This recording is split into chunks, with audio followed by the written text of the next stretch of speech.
Alrighty, so the Cascadia Derby have just finished a couple of minutes ago, and because the Derby, of course, finished right around 9 o'clock, this means that I'm gonna have to do a late night recording, and I have to do a late night slash overnight upload. That this video will not be uploaded probably until early Monday morning. I know it's frustrating the fact that I have to do this, and I'm pretty sure a lot of people on my channel are not happy the fact that I'm always uploading videos late at night, but because of the fact that all these games finish late, if you're in the East Coast, that is the reason why I have to do these kind of late night upload. But one thing that is also very interesting is that next week there's actually going to be no Sunday game that is going to be happening in MLS, and I think that's the first time this season that we actually have no Sunday game, and that I don't remember the last time where we have a match week where I think we're gonna have like a full 12 game slate without even having a game on a Sunday. So that's a little bit odd, but I'll figure out what I should do in terms of either maybe do a review on late Saturday night, or I should just do it on a Sunday as usual. But either way, let's talk about some of these games. And first up, we are going to be talking about El Tráfico, which ended with the Galaxy winning 3-2. And, I knew coming into this game this wasn't going to be a blowout kind of game because it's a derby, all right? And as much as I know the Galaxy are coming into this game in very weak shape, and the fact that LAFC has been just rolling people over week in and week out this season, I knew it was going to be a very, very... It won't be an easy kind of win for LAFC, and that it's going to be a blowout for LAFC, as many people might think it is, because it is a derby.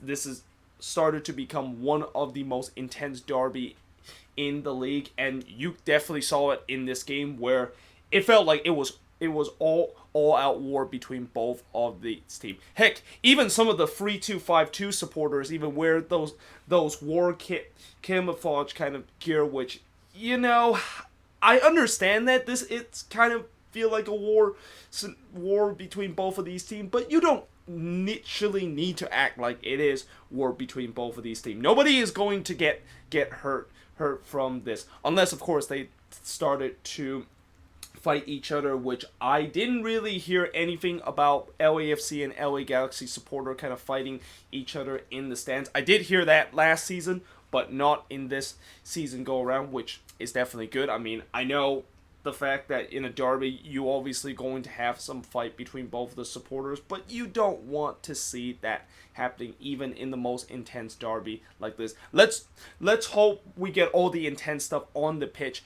and not off the pitch and in the stands. Now, in the first half, 4 minutes into this game, Vela, of course, scores on a penalty after Bingham brought him down, and LAFC were off to a great start. But literally 4 minutes later, Zlatan scores to get the equalizer. And by the way, as much as I was expecting this was being a close game, I wasn't expecting the fact that Zlatan was going to once again have a big game in El Tráfico, and that the Galaxy really shut down this LAFC potent attack throughout most of this game. And, the Zlatan goal, what a goal this was. I mean, I put goal of the week question mark. I know I said back in the middle of the week that we probably have just saw a goal of the week in the middle of the week in one of the game. I don't recall which one that was, but this one could also be up there for goal of the week, because the way that Zlatan was able to split two defender from a long ball and able to hit it off the volley, I mean, that is just an incredible goal. But it's also a very Zlatan kind of goal of him just scoring goals that you definitely didn't think it was possible for a player to score. So he ties the game up at 1 apiece at that point. And then, of course, the Galaxy, they look like they were the better team in the first half. I mean, besides the first couple of minutes, LAFC really never got it going on the attacking end. And, Carlos Vela, while he did had a goal early on, and then he had another one late in this game, he didn't really had his best game in this one, and that goes the same with Diego Rossi and this whole LAFC attack. It looked very disjointed in this game. And you also have to credit a lot to this Galaxy defense that was really much better than what they show in the last game against the Quakes, where they basically didn't show up at all in terms of the defensive end. But in this one, they shut down this potent LAFC attack throughout this game. And, they did it in the first half. They did it again in the second half. And in the second half, guess who scored the go-ahead goal for the Galaxy in El Tráfico? Yep, that's right. It's Zlatan Ibrahimovic from Polenta to give them the first lead of the game. And just as you thought, Zlatan's performance in El Tráfico is not impressive enough, let's add a hat trick in terms of this performance, as he scores from Alvarez to score his first ever hat trick in El Tráfico, and also the first ever hat trick or the first player to ever score a hat trick in El Tráfico to, of course, give the Galaxy a 3-1 lead. Vela, of course, did score from Atuesta late in the game to get the consolation goal, but the Galaxy was always going to win this one after, of course, it looked like they were going to win this after Zlatan get that third goal, and that I just don't see how LAFC could really come back with the way that they just pretty much didn't make a lot of impact throughout the game on the attacking end. But in terms of shots in this game, we had 12 shots compared to 16 that LAFC had, 8 shots on goal compared to 6 that LAFC had, 1 shots off target compared to 7 that LAFC had, 3 shots that was blocked compared to 1 that LAFC had, and the Galaxy had 42% possession compared to 58% possession that LAFC had. And this is definitely a massive win for the Galaxy, who has been slumping a little bit. I mean, it's a great win for the Galaxy, knowing that they are still remain unbeaten against LAFC and that they still have the bragging rights in this El Tráfico. But you just also wonder, can they do this game in and game out? Because if they can perform like what they did against LAFC game in and game out, they could definitely be a very scary team going forward. But the thing is, they don't do this every single game, and that maybe the reason why they did this in this game is because of the occasion, and that, players are obviously going to be very up for this game and want to be the hero in this game, and certainly that's what really motivates a lot of the Galaxy player in this game. But the question is, can they do it again in future game, even in kind of a classical or a non-derby kind of scenario? And as for LAFC, it's a frustrating loss for them, because once again they lose another El Tráfico, and that they still somehow haven't found a way to beat their hated rival and their hated crosstown rival against the Galaxy. And that, I think, the one concern that I do have with LAFC, and the fact that I know I said before that they're clear favorites in terms of making MLS Cup, but one concern I do have with LAFC that I've started seeing is that they tends to struggle in big games, and that they can't get the job done in big games. Because it's one thing to roll over team week in and week out, but it's another when in the playoffs, you're not going to get those easy teams that you're going to face that you can just roll over them. You're going to be facing like the Galaxy, like Seattle, and like Portland, those teams that is going to be very strong in the playoffs. And the question is, can they, of course, beat those teams, which sometimes this season, the answer is no, and that could be a very concerning factor. And especially the fact that this season, it's a single elimination format. One bad game that LAFC had, which they seem to have a bad game ever so in this season, yeah, that could really derail their chances of going to MLS Cup this season. But that being said, moving on into the next game is TFC. So they lost 3-1 to Houston, and although this is definitely considered one of the biggest surprise of the season, if you look at what TFC did in this game, they decided that they were going to rest their starters in this game, and that Greg Vanny didn't put out his strongest starting 11 in this one and put in a bunch of bench warmer, which I am actually very surprised. And I understand that this is the third game in 7 days for TFC, and that fatigue could be an issue. But why in the world do you decided to not put your starters that has been looking very good and getting the result for you in the last 2 games, and the fact that you do not have a midweek games coming up? Like, this makes absolutely no sense of why TFC decided to do this, and obviously a lot of TFC fans are absolutely as baffled as I am in terms of why in the world Greg Vanney decided to rest his team, and that would really come back to haunt Greg Vanney, and that his gamble of trying to not put most of his starters in this game against a Houston team that, while they're not a good team on the road, they're still a respectable MLS team and a team that is fighting for playoffs, and that they want to get something out of this game, which they did, and they got off to a fast start when Tommy McNamara scores from Rodriguez to give them a 1-0 lead. Then Thomas Martinez scored from Manotes and Lundqvist to give Houston a 2-0 lead that point. In the second half, it would be 3-0 when Manotas scored from McNamara, and I wrote great individual goal, but also at the same time, shocking TFC defending. Because on one hand, I definitely think that this could definitely go down as a goal of the week too, because of the fact that Manotas basically just weaved through 4 TFC defense and able to get through on goal somehow. But at the same time, you gotta also question that TFC defense of how in the world was was Manotas, who was basically at his back toward goal when he received the ball, and somehow he was able to drive through 4 TFC defender like that. I mean, that is some atrocious defending by TFC, which is not the first time I've been saying about their defense this season. That has been just god awful this season.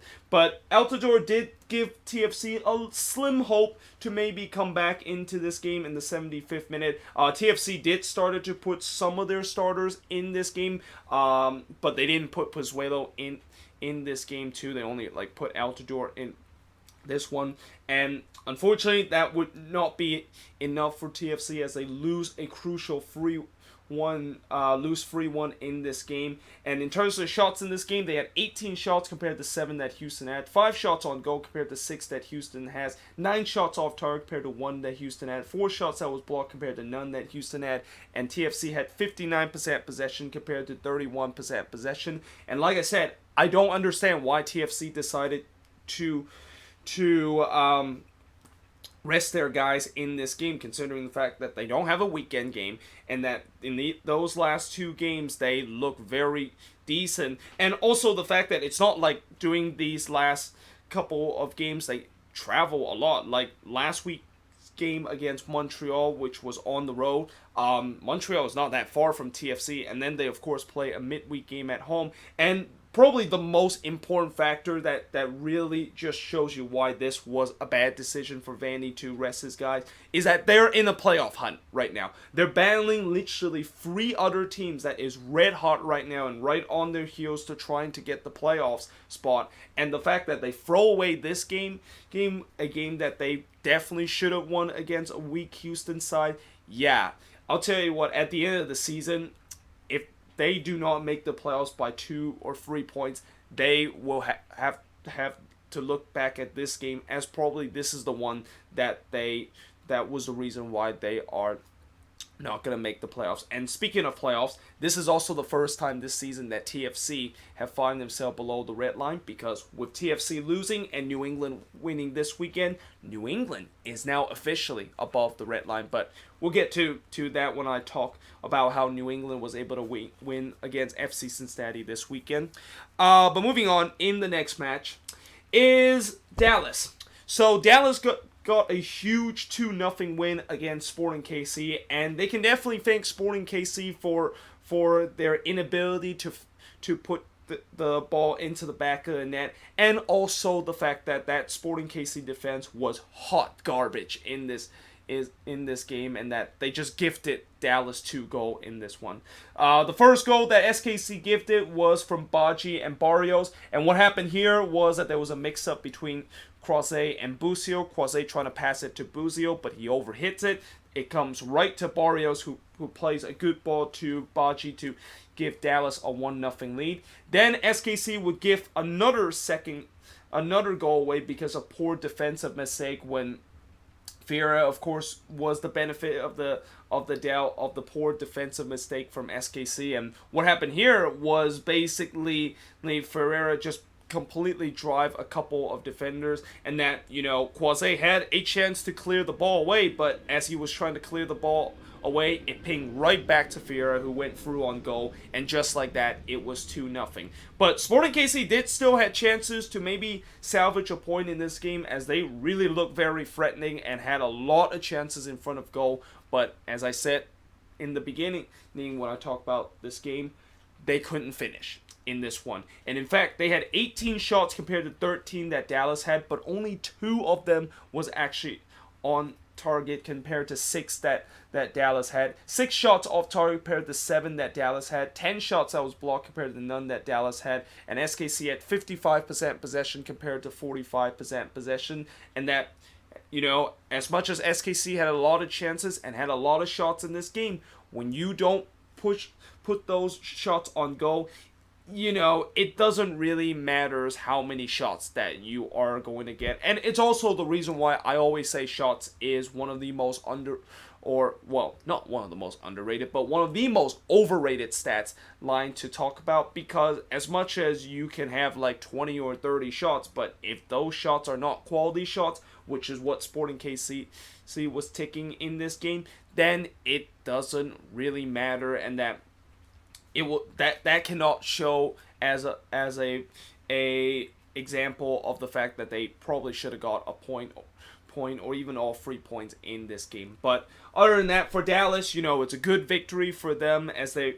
of course pick up a vital 3 points and able to move up the standing a little bit. But as for SKC, this is kind of the time where for the rest of this season they cannot afford to drop more points at home and get losses like this at home when they are fighting against a lot of teams in that tight Western Conference race in terms of the playoffs. I mean, they're still in the picture. They're still only 5 points out even with this loss, but you got to think the fact that with other teams are around them and the team that is fighting for those playoff position are winning, and that they are not able to get the same result, they are going to find themselves falling behind and lose grounds in the playoff race, and that is something that they definitely do not want to do for the remaining part of this season. But moving on into the next match is Columbus. So Columbus finally ended their miserable losing streak and winless streak by winning against the Impact 2-1 in this one. And in the first half, it was Josh Williams scoring from Will Trapp. Evan Bush should have done better in this situation, because when he, of course, tried to punch that one out, he didn't punch it out in time before William basically hits that one away to give Columbus a 1-0 lead. But then Montreal did get a goal right before halftime when Dalot scores from Taider. Dalot, of course, puts away a header from the corner that Taider delivered. So the game, of course, is tied at 1-1, and with Montreal scoring a late goal in the first half, maybe momentum will switch in the second half, and that this was going to be a killer blow for Columbus of conceding a goal before halftime. But instead, what happened in the second half was literally 40 seconds in, David Accam scores from Santos and Jimenez to give Columbus a 2-1 lead, and Montreal chances of potentially comeback really diminish when Bakary Sagna, of course, got a red card for denial of goal score opportunity, and that, of course, is the result of this game and all the action in this game, as Columbus, of course, secure a 2-1 win to end their long losing and winless run that they are on. And in terms of the shots in this game, they had 13 shots compared to 10 that Montreal has, 4 shots on goal compared to 2 that Montreal has, 9 shots off target compared to 4 that Montreal has, 6 shots that was blocked compared to 5 that Montreal has, 48% possession for Columbus compared to 52% possession that Montreal has. And that for Columbus, they finally got that monkey off the back of them just losing almost every single week and able to get a rare 3 point. And as for Montreal, the panic is definitely on for Montreal. I mean, this team is now just 1 point above the red line. And the way that this team has been playing ever since Piatti gone down for the second time this season, they have just gone in a tailspin, and that I won't be surprised if Montreal continues to play like this, and that if they cannot able to survive resort like they did in the early part of the season without Piatti, this team might actually not make the playoffs, even though this was a team that's been spending at the top of the Eastern Conference for a majority of the year. It's clear that they're starting to be fine now, and that that bunkering style of play that they tried to do and trying to maybe squeeze out a point or all 3 points in a match, yeah, that only work as far as it goes in terms of them continue to do that. Like, luck was eventually gonna run out for Montreal, and we are really started to see it in front of our own eyes for Montreal. And with Montreal, of course, started to drop down in the Eastern Conference, that has to be good news for some of those teams that is below the red line right now in the Eastern Conference, and that maybe there might be more than just a one spot that is up for grabs in terms of the Eastern Conference playoffs.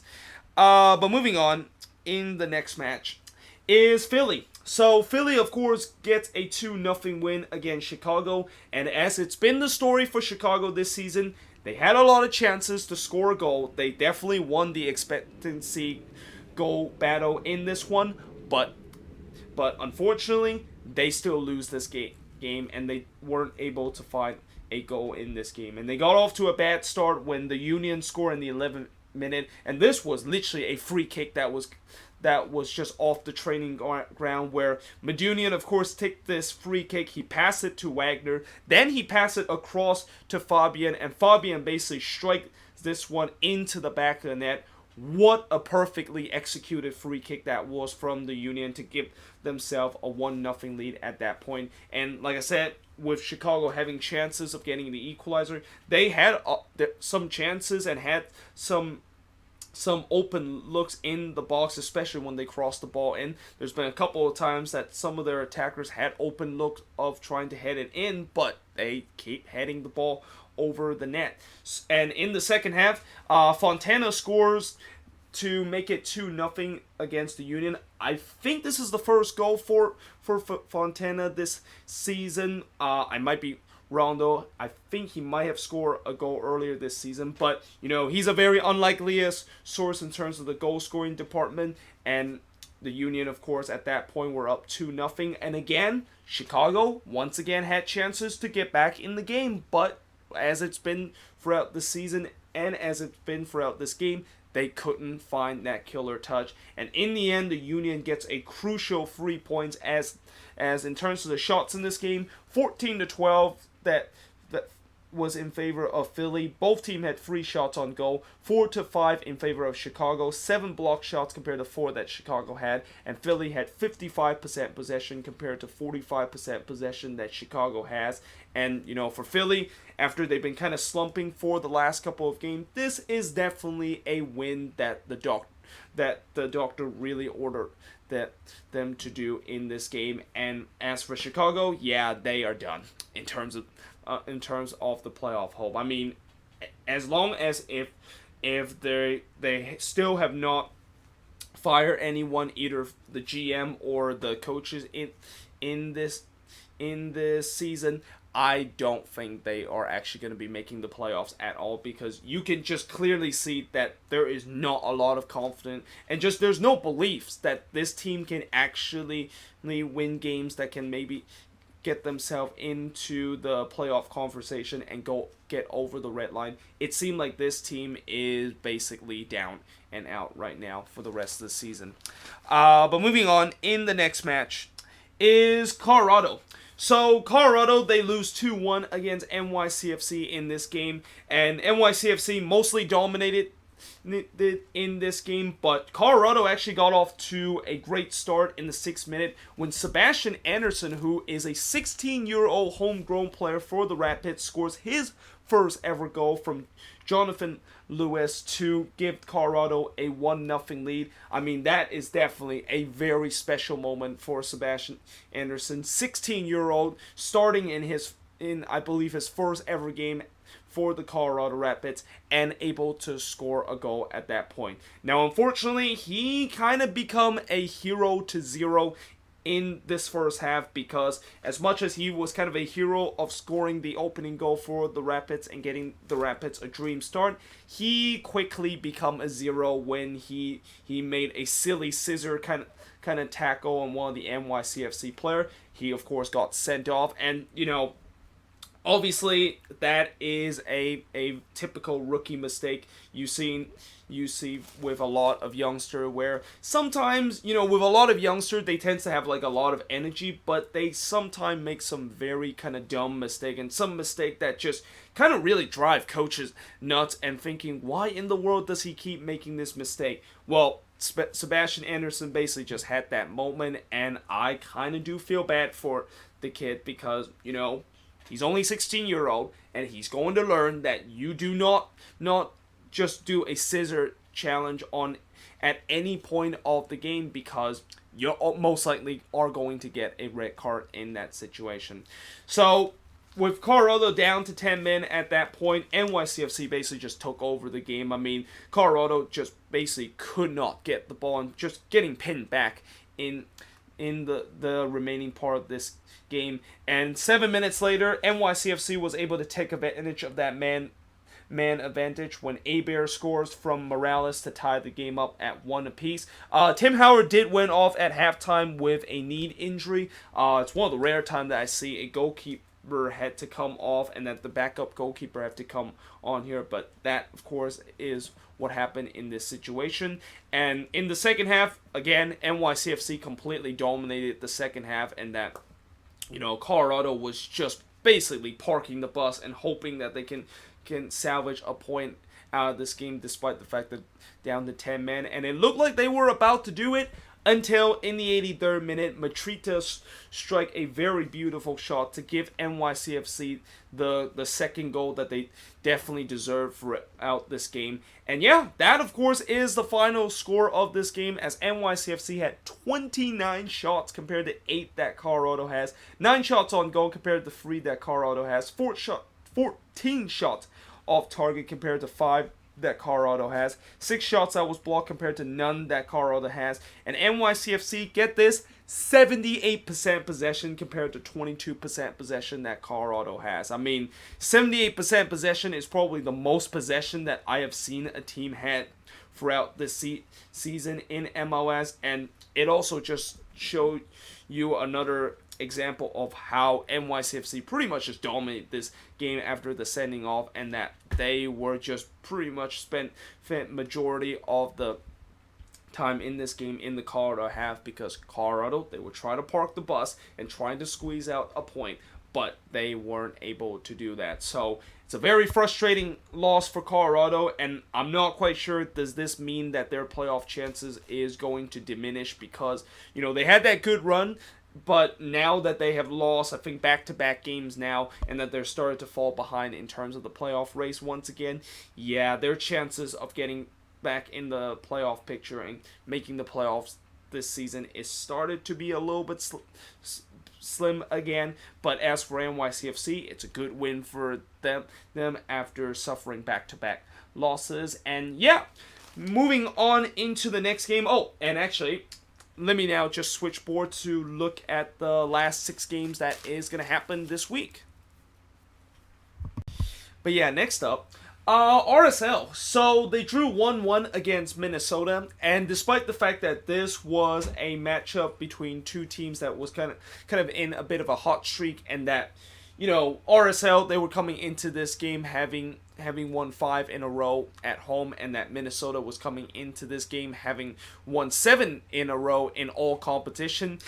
This game didn't quite live up to the hype of a very entertaining match, and that in the end, it wasn't really the fact that something's going to have to give in this match, but instead both things kind of gave away in this match, where RSL, their winning streak at home comes to an end, while Minnesota winning streak in all competition comes to an end, and that it was relatively a very dull kind of game. In the first half, there was no score, and there wasn't really a lot of chances that happened in the first half. Now, in the second half, that's when the goals start to happen, And the first goal was scored from Minnesota when Quintero scores from Mason Toy and Gregus. I have a feeling that Darwin Quintero kind of stole this goal from Mason Toy, because when Toy, of course, hits this one, Quintero tried to redirect that one, even though that, of course, went into the back of net. But nevertheless, Minnesota, of course, had the 1-0 lead, but that lead would be short-lived because 13 minutes later, Silva was scored from Savarino to tie the game up at 1 apiece. Both teams did have a couple of decent chances late in the game to potentially get all 3 points, but unfortunately they weren't able to do that. And that would be the final score in this game, as the shots in this game, 9 shots compared to 7 that Minnesota has. Both teams had 3 shots on goal, 4 shots off target compared to 3 that Minnesota has, 2 shots that was blocked compared to 1 that Minnesota has, and RSL had 62% possession compared to 38% possession that Minnesota has. And, overall, I think both teams would be happy with this point. I mean, RSL, they didn't really play very well at home in this game, and I know they did drop points at home, which is something that RSL cannot afford to do when they are one of those teams that don't do well on the road. They were playing a very good opponent, and they were playing an opponent that were on a very hot streak, so I guess they'll be happy with a point. And the same goes with Minnesota, who, I heard they did not have Ozzy Alonso in this game, and Ozzy Alonso has been one of the most important player for Minnesota, and he has really kind of shown that importance when he was with the Seattle Sounders, now transferring into the importance of him in that midfield for Minnesota United this season, and the fact that they got a road point, which is always good when you are the road team to able to get a point out of a game that you're facing an opponent that do not give points away very often at home. But moving on into the next match is the Quakes. So this, in some way, was kind of a carbon copy game of the last road match that the Quakes performed, where they went down 1-0 very quickly in this game, and that it was off of set piece.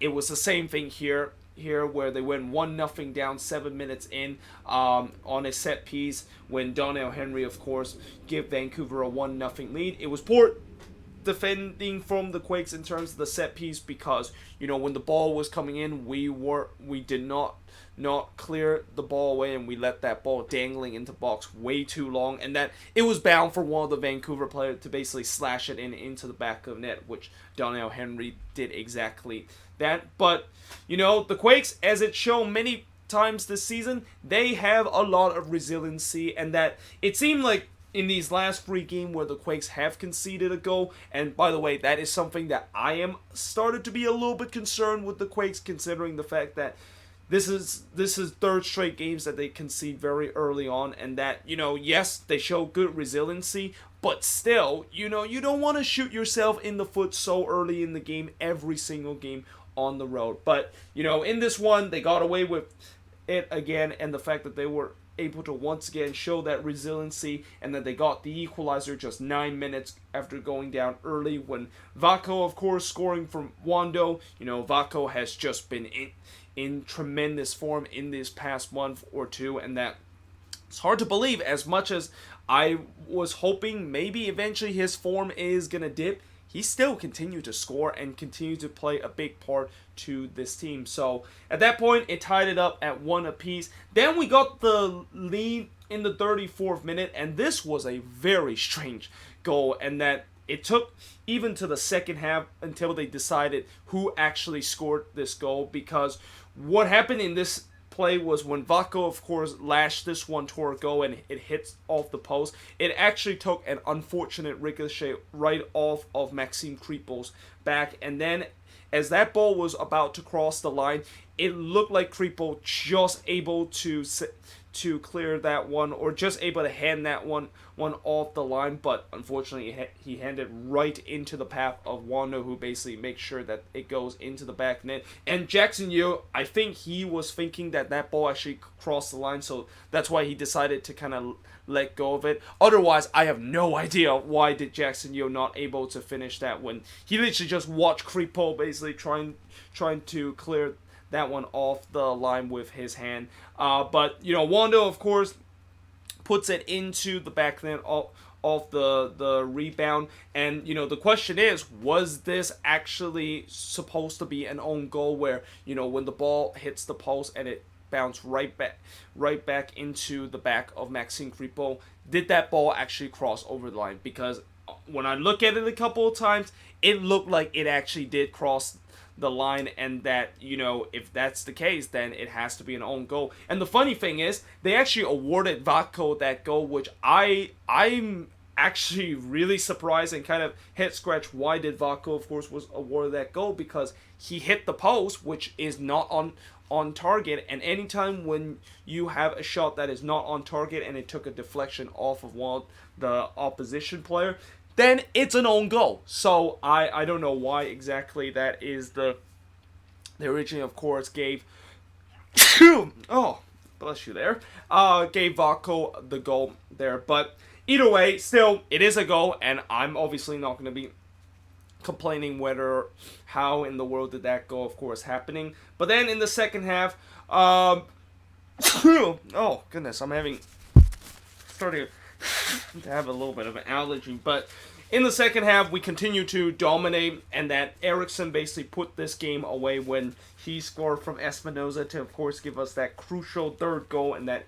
insurance goal. And that, of course, would be the final score, as the Quakes, for the first time since 2015, have won back-to-back game on the road. And the Quakes also broke a couple of records in MLS in this game. They become the first team to ever had 30-plus shots in back-to-back games, and that they, of course, have now outshot their opponent 64-11, which is the biggest margin in MLS history, and that 64 shots is also the most that any opponent has ever had in their last two games. And now talking, of course, about the shots, the Quakes had 32 shots compared to just 6 that Vancouver has, 11 shots on goal compared to 1 that Vancouver has, 9 shots off target compared to 5 that Vancouver has, 12 shots that was blocked compared to 0 that Vancouver has, and possession-wise, 60% possession compared to 40% possession that Vancouver has. And that when you look at this stats, it looked like it was a carbon copy of the same stats when the Quakes and the Galaxy play in the last road game. I mean, again, like I said many times this season, I cannot praise enough of what the Quakes have been doing this season, and that I am just so blessed as a Quakes fan after just numerous years of suffering that I'm now seeing probably the most exciting soccer that I have ever seen the Quakes have been playing. But having said that, this game, I was expecting us to win this one, and I was expecting us to put on a clinic because Vancouver is just in an absolute mess right now. And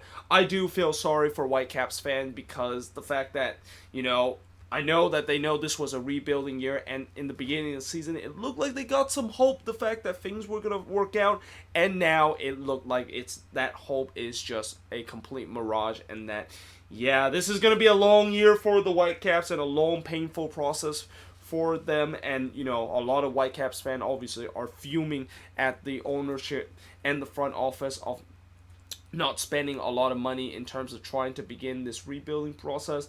But, having said that, the Quakes, of course, take care of their business. They, like I said, they were expect to win in this game against a very weak opponent. And now we shall see if this kind of run would continue. I mean, there's no doubt that they're not going to put 30-plus shot every single game. But, the way that they've been playing in terms of the soccer that they've been playing, it's just like LAFC level, or even Man City, Liverpool kind of level of play. And I have to give a lot of credit to what Mateus Almeida has done this season, and that, not only this team can actually make the playoffs this season with the way that they've been playing, but maybe MLS Cup kind of aspiration. No. I still refuse to believe that there's MLS Cup aspiration, despite the fact that how well we have been playing right now. And in fact, let's just move on into the next match before I get a little bit overreacted with the Quakes, of course, being in a very good form lately, is Atlanta. So Atlanta, of course, they won 2-0 against DC, but if you watch this game, it was definitely not a very comfortable victory for Atlanta, and that it was a very infuriating kind of game for Atlanta United in this one, which kind of makes sense because they're playing against a team that they always tends to have a hard time to beat, and kind of seems like a bogey team for Atlanta whenever they face DC United. Now, in the first half, both teams had chances to score in the first half. DC had a couple of really good opportunity, including, I think there was like a one-on-one opportunity that Ariola has, and I have no idea how he wasn't able to put that one away. But at the same time, it was also a good save from Guzan to able to save that one from a one-on-one opportunity. But Atlanta also had a couple of decent chances. They couldn't put it away, and that in many ways, it was a very even kind of first half, and it was really a very open game. Now, in the second half, it was kind of the same thing, but Atlanta, DC did a good job in terms of defending every time when Atlanta trying to go on the attack, and the frustration was definitely there. Like the you can definitely feel the building, and you can definitely feel Mercedes-Benz Stadium was very agonized with the way that the team is playing, and that it just feels like that goal is not going to come. But then Joseph Martinez won a questionable PK, and that the reason why I say this very questionable is because while Canals did kind of get a little contact off of Joseph Martinez, I don't know how much contact that is, or if that is enough contact where I would say that, yep, that's definitely a penalty. But nevertheless, it is a penalty, but one of the rare thing happened in this game, which is Joseph Martinez actually missed that penalty, which is only the second time in his career as an Atlanta United player that he has missed a penalty. And you know how people always talk about how his run-up of him kind of just run up at the ball, and then at the last second he kind of did a little kind of scotch hop kind of movement before putting the ball into the back of the net. And obviously that hop is basically a way of trying to put the goalkeeper to commit to trying to dive before he puts it away. Well, in this situation, he did the same thing, and I know that from what I've seen with Joseph Martinez taking penalties, he hasn't done that kind of little hop right at the end throughout this season, but he did it in this situation, and credit to Bill Hamid, he didn't commit himself, and it seemed like Martinez was kind of a little bit surprised the fact that the goalkeeper didn't commit it, and he messed it up. Like, he blasted into the stands, and the game stay at 0-0, and if it wasn't agonizing the fact that the Atlanta fans are seeing the way the team just doesn't seem like there's actually going to be a goal to be found in this game, that penalty means that most likely this was going to end 0-0. And it looked like it was going to end 0-0. And until in the 89th minute, and throughout this season, we've been talking about how Pity Martinez has been just having a very down season, and that he has come nowhere near the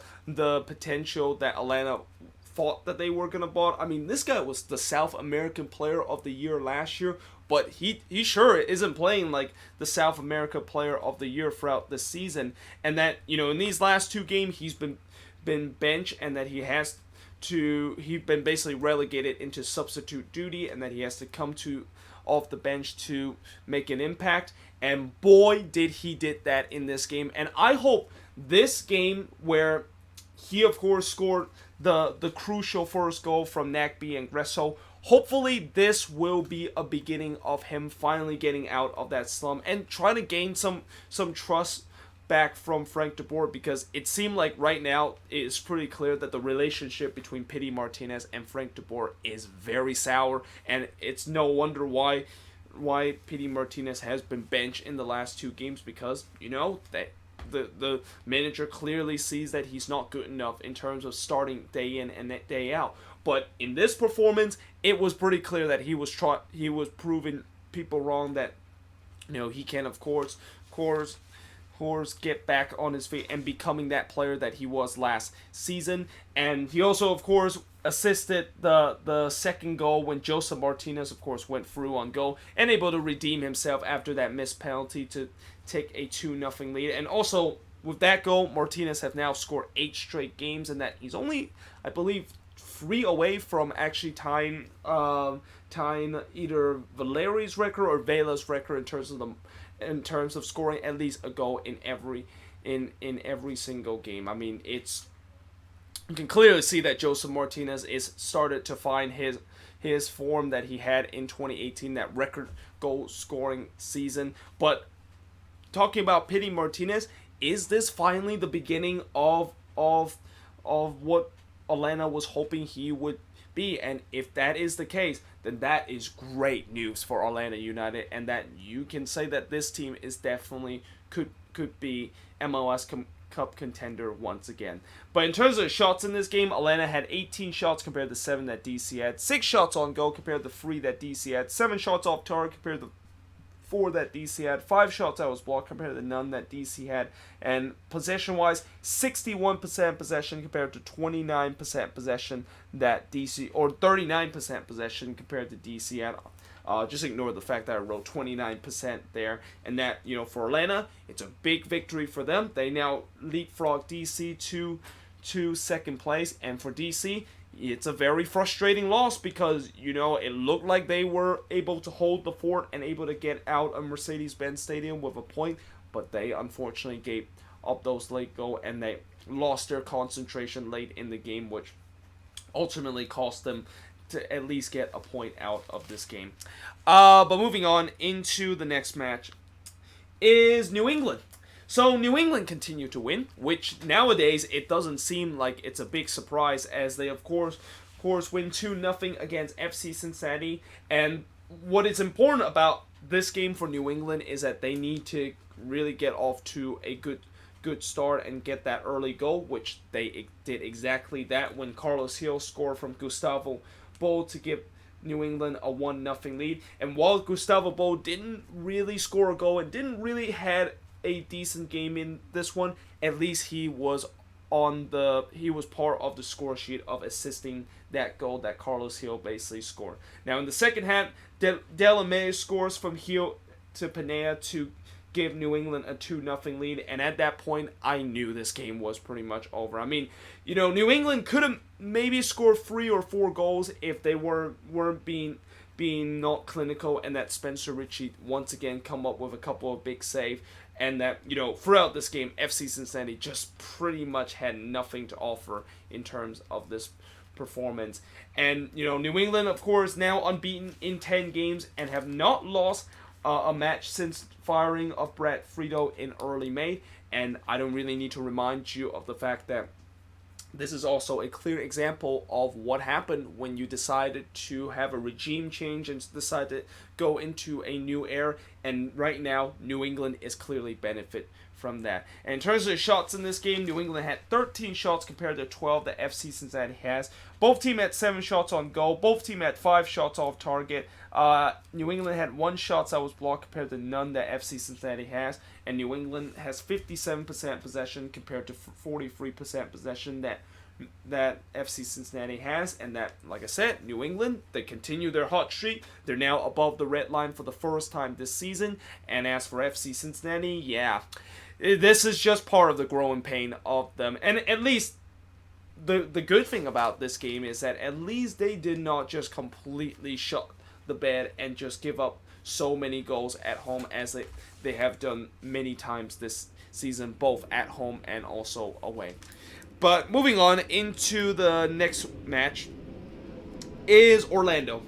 Boy, Orlando fell snake bit in this game because they lost 1-0 to the Redbulls, and despite the fact that they had a whole ton of chances in the second half, they couldn't find that crucial goal. And that, the only goal in this game was Brian White scoring from Kaku to, of course, give them a 1-0 lead. But really, after that, Orlando kind of took over. And I know throughout this season, I've been saying that this has been one of the biggest problems for Orlando, and that this has happened more times or not, that they have had a bunch of opportunity in front of goal, but they just could not put the ball into the back of the net. And it has to be infuriating if you're an Orlando City fan seeing this many times. But I really think this one might be the most painful one out of all those games where they had a lot of shots and had a lot of chances to put the ball into the back of the net, but they couldn't able to do it because you know, they hit the post 3 times in the second half. Like, you just cannot not make this up. The fact that this team hit the post 3 times in this game and was just pressuring the Redbulls non-stop in this game, and that the Redbulls, they were just hanging on for dear life in the second half. Like, they were literally on the brinks of actually conceding a goal, and yet somehow Robles come up big a couple of times, and that the post, of course, kind of came to the rescue a couple of times, and also the fact that Orlando City once again wasn't being very clinical in front of goal. And in terms of shots in this game, 18 shots compared to 13 that the Red Bulls have, but I swear it felt like 35 shots that Orlando has had in this game, with the way that they just like throughout the entire second half, I rarely seen the Red Bulls actually cross into the Orlando City half. That, of course, just shows you how dominant Orlando City was in the second half. 4 shots on goal compared to 5 that the Red Bulls had. 9 shots off target compared to 5 that the Red Bulls had. 5 shots that was blocked compared to 3 that the Red Bulls had. And 62% possession compared to 38 that the Red Bulls had. But at the end of the day, despite the fact that Orlando City dominated stats and dominated that second half and had numerous opportunities to put the ball into the back of the net, the bottom line is they couldn't do it, and in some way they were kind of snake bit because of that. And yeah, I mean, it's very infuriating. And you know, as a Quakes fan, I have kind of started to experience some of what Orlando City kind of experienced with seeing a team unable to put the ball into the back of the net. And I think that was also one thing that I also want to mention in that Quakes versus Vancouver game. Once again, the Quakes, you know, they could have scored more than 3 goals in this one if they were being a little bit more clinical. But it's only the only difference is at least the Quakes were able to find a way to eventually put the ball into the back of the net in a timely manner. While for Orlando City, they just cannot do it, and it's not for lack of trying too. I mean, they really peppered that goal that Robles was in, but they just cannot able to put into back in that, and it's just one of those games that nothing just seems to come right for them. So yeah, you know, it's a frustrating loss for Orlando City. You know, it's kind of a lucky win for the Red Bulls. I'm pretty sure if the Red Bulls play like this against other opponents, 9 out of 10 times, I don't think they're going to get all 3 points out of this one. But finally, to wrap up the review, we will be talking about the Cascadia Derby, which, as expected, it was a tense derby, and as expected, there was definitely a lot of action and a lot of crazy stuff.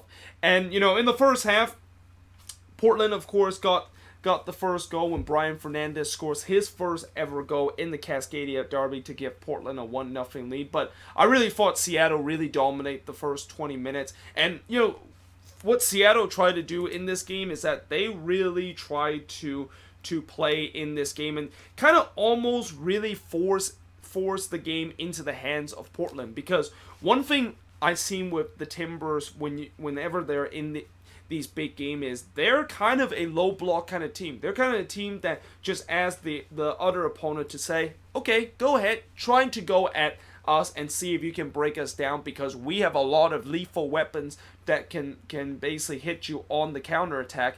And that is also probably the reason why they won in this game, because both of the goals that they scored were from the counter attack, and that, you know, Seattle, they kind of really play into the hands of Portland. But at the same time, I think Seattle kind of had to do that, because you don't want the Sounders to just bunker at home, and knowing the fact that they can really go at it, and hopefully maybe they can break down this Timbers bunker.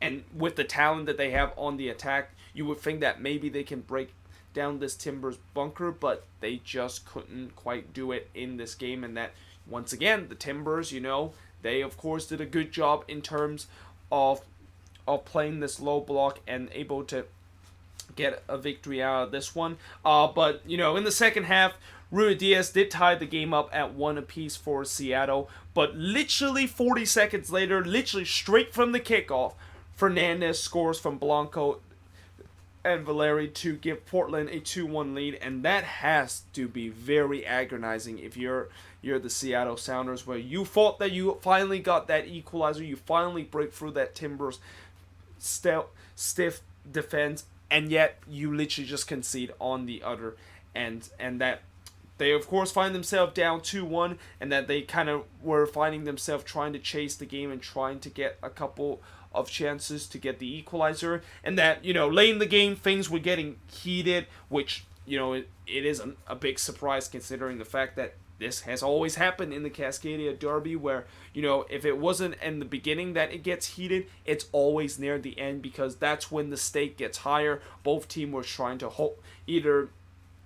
either trying to hold on to get a victory, or trying to chase the game and get that crucial second goal, which is why the emotion was really shown from both of the team, and that there was multiple clash in the latter part of the second half, and that it just, and especially in that stoppage time, it was really a bit of a mess, with the way that there's just numerous times where either players trying to waste time by diving, or the fact that both teams was just kind of getting into each other's faces. And I always like to see this in a derby match. I mean, as long as if it doesn't get out of hand, if I see these kind of aggression and you see that both team really cares about this derby, that's what makes a derby very good. And it is a big example of why the Cascadia Derby will always remain as the best derby in MLS right now, because it has the history, it has the hatred, and it also have the fan base that just hates each other. But yeah, like I said, Portland of course get that 2-1 win, and in terms of shots in this game, 16 shots compared to 14 that Portland has, 8 shots on goal compared to 5 that the Timbers had, 6 shots that was off target compared to 8 that the Timbers had, 2 shots that was blocked compared to 1 that the Timbers had, and possession-wise, 59% possession compared to 41% possession that the Timbers had. But despite the fact that Seattle, of course, won most of the battle on the stat sheet, at the end of the day, Portland was just be a little bit more clinical. And also, at the same time, there wasn't really much separate in terms of this match. This match was relatively an even match, with both teams getting the same amount of opportunity. But, you know, with what we saw in this game, yeah, I cannot wait until we see the next Cascadia Derby, which it doesn't come very far. Like, you know, like El Tráfico, where I forgot to mention that I can't wait to see El Tráfico happening again, which it's going to happen once again in August. It's the same thing with the Cascadia Derby that is going to be happening in August. And in fact, I think it is once again going to happen in the same weekend. And boy, I am just ready to grab my popcorn and just really just sit at the TV, or in this case, sit on my computer to, of course, watch the stream of this game, because these kind of derby just mean so much for both teams and are always bring some of the most exciting soccer and some of the most exciting action you will ever see in MLS this season. But that being said, that is pretty much it for the review. Let me know in the comments below, what do you think of some of these games, and what do you think of both of the derbies that happened this week? And yeah, hope you guys enjoyed this video. There's no midweek games once again this week, so thank God I don't have to do midweek kind of preview and review. We're gonna also have League Cup action this week, which I know some people ask me, am I gonna do previews and review for the League Cup? The answer is no, because the League Cup is a meaningless competition, and I cannot believe they decided that they're going to extend it and just gonna expand it to 16 team next season, because we already have a congested season in MLS right now. Why in the world are we adding even more games in the middle of the week when it's completely unnecessary in a very congested season? So yeah, either way guys, hope you guys enjoyed this video. If you do, make sure you guys leave a like, smash that subscribe button, and yeah, I of course will see you guys next time.